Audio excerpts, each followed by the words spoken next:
Good morning friends, welcome back to my channel. আজকে আমি তোমাদের সঙ্গে শেয়ার করব, এই যে দেখো পুরনো শপিং ব্যাগ নিয়েছি, শপিং ব্যাগের রিউজ আজ আমি তোমাদের সঙ্গে শেয়ার করব। দেখো এবার শপিং ব্যাগটা আমি দিয়ে কি তৈরি করছি। এই যে দেখো শপিং ব্যাগটার মাপ করে, মানে লম্বাটা না চওড়াটা আর কি, নিচের দিকটা আমি এরকম একটা সুতির কাপড় কেটে নিয়েছি। এই যে দেখতে পাচ্ছ, এরকম একটা সুতির কাপড় কেটে নিয়েছি। এবার এটাকে কি করতে হবে, দেখো একটা সাইডের কাপড়টার একটা সাইডে কিন্তু এরকম ডবল করে ফোল্ড করে আমি সেলাই করে নিয়েছি।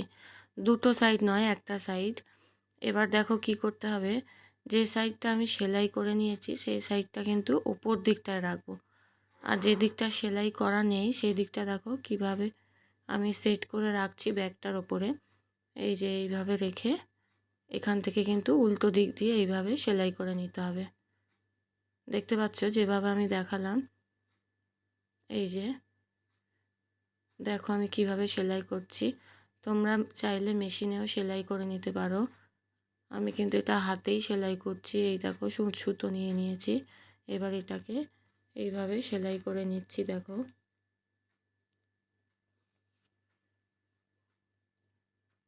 পুরোটাই কিন্তু এইভাবে সেলাই করে নিতে হবে।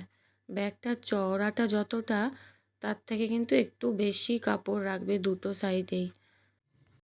কেন এক্সট্রা কাপড়টা রাখবে, ভিডিওটা দেখতে থাকো তাহলেই বুঝতে পারবে আমি বলছি কেন রাখবে। এবার দেখো এইভাবে পুরোটা সেলাই করে নিতে হবে, একদম নিচটা আর কি।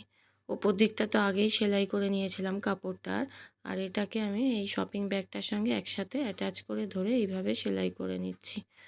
এটা কিন্তু একটা খুব সুন্দর অর্গানাইজার তৈরি হয়ে যাবে, এর মধ্যে তোমরা অনেক কিছু রাখতে পারবে। দেখো 3টে পকেট তৈরি হয়ে যাবে এখানে কিন্তু। দেখতে থাকো, আমি দেখাচ্ছি কিভাবে এটা তৈরি করতে হবে।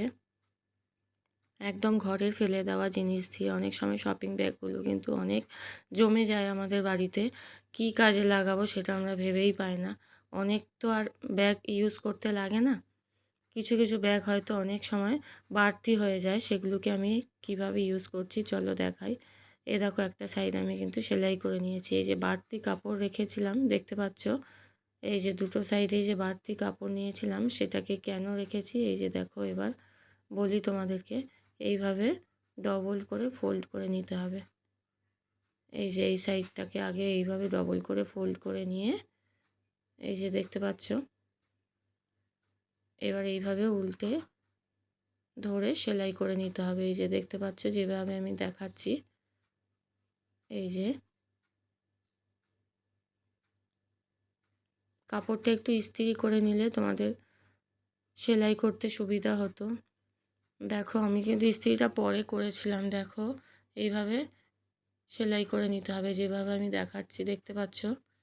এইভাবে একটা সাইড সেলাই করে নেওয়ার পর এবার এই সাইডটাকেও দেখো দেখতে পাচ্ছ, ওই সাইডটা যেমন দেখালাম এই সাইডটাকেও এইভাবে ডবল করে ফোল্ড করে সেলাই করে নিতে হবে। এই যে দেখো দেখতে পাচ্ছ, এইভাবে দুটো সাইডে কিন্তু এইভাবে মুড়ে সেলাই করে নিতে হবে। দেখতে পাচ্ছ, এই দেখো আমাদের কিন্তু দুটো সাইড এরকম সেলাই করা হয়ে গেছে। এই যে দেখো একটা বড় পকেট তৈরি হয়ে গেছে। তোমরা যদি এই রকমই বড় পকেট রেখে দিতে চাও তাহলে রাখতে পারো। আমি এখান থেকে একটা সেলাই করে দিয়েছিলাম আবার। এই যে ওপর দিয়ে যেভাবে আমি দেখাচ্ছি, নিচের কাপড়টা কিন্তু নেবে না, মানে ব্যাগের যে দুটো পার্ট সেটা কিন্তু নিচের দিকটা নেবে না, শুধু ওপরের দিকটাই সেলাই করবে। এই যে দেখো আমার সেলাই হয়ে গেছে, দুটো পকেট কিন্তু আমার তৈরি হয়ে গেছে দেখতে পেলে। এবার চলো দেখাই এটা কি কাজে লাগাবো। এই দেখো এখানে একটা দুটো 3টে পকেট তৈরি হয়ে গেছে, তোমাদের আগেই বলেছিলাম। এই যে দেখো এখানে আমি এই ধরনের ছাতাগুলোকে দেখো রাখার কোথাও জায়গা থাকে না, কিন্তু কোথায় রাখবো, ঘরটা পুরো এলোমেলো হয়ে থাকে, যার জন্যে এই রকম একটা আমি অর্গানাইজার তৈরি করে নিয়েছি। দেখো বাড়িতে কিন্তু আমাদের অনেক ছাতা থাকে, সেগুলোকে আমি এইভাবে গুছিয়ে এর মধ্যে রেখেছি। এর মধ্যে তোমরা অনেক কিছুই রাখতে পারো, ব্যাগ রাখতে পারো, বড় ব্যাগও কিন্তু রাখার জায়গা খুব অসুবিধা হয়, এখানে সেখানে পড়ে থাকে, কোথায় রাখবো আমরা বুঝতেই পারি না। দেখো এইভাবে তোমরা রাখতে পারো। এবার দেখো ছোট পকেটগুলোতে দেখো, বড় পকেটটা এরকম ছাতা রেখেছি, এবার ছোট পকেটটায় দেখো কি করছি। এই যে দেখো এই ধরনের ছোট্ট ছোট্ট পার্টসগুলো কিন্তু অনেক আমাদের বাড়িতে জমে যায়, সেটাকে তোমরা দেখো এর মধ্যে এইভাবে রেখে দিতে পারো।